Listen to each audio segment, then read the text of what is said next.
তুমি অনেকটা হারিয়ে গেছো, আমার মেয়েটা অনেকটা হারিয়ে গেছে, আমার এই পরিবারটা অনেকটা হারিয়ে গেছে জানো সাহেব। কে ফিরিয়ে দেবে আমাকে?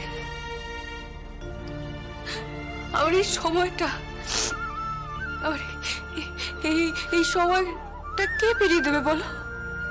কে ফিরিয়ে দেবে বলো না, বলো কে ফিরিয়ে দেবে বলো? একদম কাঁদবে না, একদম কাঁদবে না। তুমি তুমি কাঁদলে তো আমার কষ্ট হয় বলো।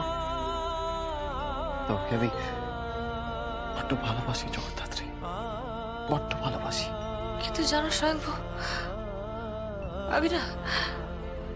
আমি অনেক কিছু মেলাতে পারছি না, মেলাতেই পারছি না। আমার যতদূর মনে আছে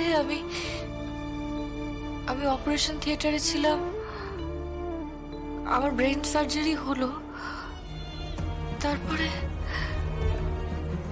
ঘুম পেয়ে গেল, তারপরে আমার জ্ঞান চলে এলো। আমি দেখলাম আমি কোর্টে দাঁড়িয়ে আছি, চারিদিকে কত লোক, আমি না সবার মধ্যে দিব্যা সেন, শুধু দিব্যা সেনকে চিনতে পেরেছিলাম, বাকি সবাই কিরম ভাষা। পরে বুঝতে পারলাম, আমি একটু পরে বুঝতে পারলাম আমি কোর্টে দাঁড়িয়ে ছিলাম। আমি দুর্গাকে যখন দেখলাম না প্রথম, আমি বুঝতে পারিনি আমার মেয়ে,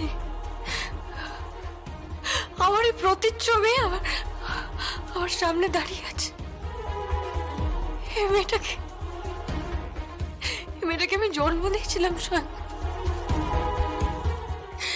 এইটুকু সে সে তো বড় হয়ে গেছে, হুবহু আমার মতো নয়, আমার সামনে দাঁড়িয়ে আছে। এতগুলো বছর আমি আমার মেয়েকে পাইনি, আমার মেয়ে ওর মাকে পাইনি, এতগুলো বছর আমার এই 20-21টা বছর কে ফিরিয়ে দেবে?